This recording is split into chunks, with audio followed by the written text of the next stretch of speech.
Kako je možno niti jedan funkcioner na Duji da ne je osomničen ili obvinet od CEO dosega? Na ova prašanje Lančo Pašazotov pobara odgovor od profesorot na Tetovski od univerziteta i politikologot Zoran. Професоре Зоран, зошто СЕО ги брани функционерите на ДУИ?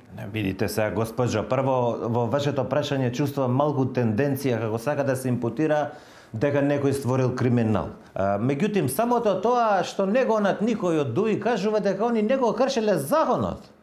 Еве, например, вие сте сами сведок дека некои албанци зимале плата, а не одиле на работа. Ај ти кажувајте ми вие, дали може да греши некој што не иде на работа? Да, може да греши секој што живее. Нормално дека не може да греши. Добро. Па гледате и само колку бомби беа, ти 33 бомби, другарот Зоран што ги читал тамо, нема за албанци, нема ништо. Еден, максимум два да има тоа. Али му вртел на Муса не кревал телефон, нешто. Па нема да ти имплицираш тука дека не.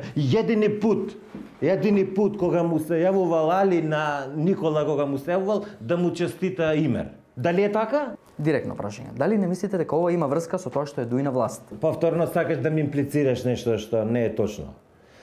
А да го оставите вие господинот Зоран Заев со СЈО да си ја вршат они нивната работа? Па гледате дека наши главни определби се НАТО и Европска Унија. Па дај мајко му, да се фокусираме на приоритети. Ти си новинар, тоа треба да биде. Јас сум новинар. Да те прашам едно директно прашање. Не мислите дека тоа што ДУИ е на власт? Зашто не мислиме се? Како мислиш не мислиме? Не, сакам дали има некаква врска? Како може да има врска? Тоа само врска има дека нема криминал. Што има врска што се на власт? И пред тоа биле на власт, па никој не го гонел. Дали е тоа така? Не, јас ништо не разбирам, дефинитивно. Па не разбираш, ја ќе напуштам ова интервју. Не ме интересира. Не ме праќате на вакви глупости. Види го што е. Не треба да се следите вие тога, да се двојазичност, да имате некој што знае двојазичност, може да има бомби, не го знае јазик, како да ми?